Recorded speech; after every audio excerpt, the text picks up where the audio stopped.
I'm Cadence. I am in grade 10. I live in Fort Saskatchewan, but I was born and raised in Sherwood Park, and I'm an only child and I'm also homeschooled. I accepted Jesus into my life when I was about 3 or 4 years old.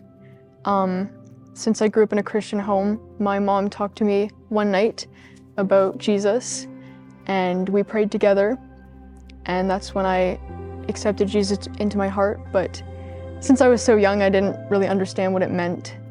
I struggled a lot with swearing and impure thoughts, and it just completely destroyed me. And sometimes I would look in the mirror and I wouldn't even recognize myself. Like, I became a completely different person. And throughout that time, I could feel the conscience of the Spirit trying to bring me back to Him, but I just kept ignoring it because I was content with how I was and I didn't want to change. But then one day, my mom found my phone resting on the table, and it was unlocked, and it was also open on an app where I had written down some pretty nasty things. And so my mom saw that. I just felt really ashamed of what I did. I kind of felt like I didn't deserve God's forgiveness.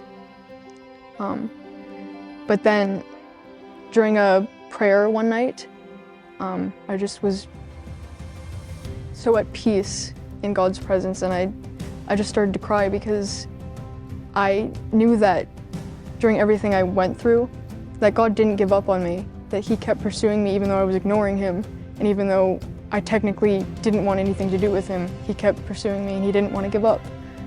And so that was just overwhelming for me. And so I just really felt God's love in that, and that He forgave me for everything I did, and that I don't have to be ashamed anymore. I used to think that I had to solve all my problems on my own and that I couldn't rely on anyone to help me. But God has taught me that I can rely on Him and that He's always there for me, and that I can just go to Him when I feel lost and broken, and He'll put me back together. I want to be baptized because I know that I don't have to live in my sin anymore, and I don't have to be ashamed of who I used to be, that God died for me on that cross to take away my sins, and I want to commit the rest of my life to serving Him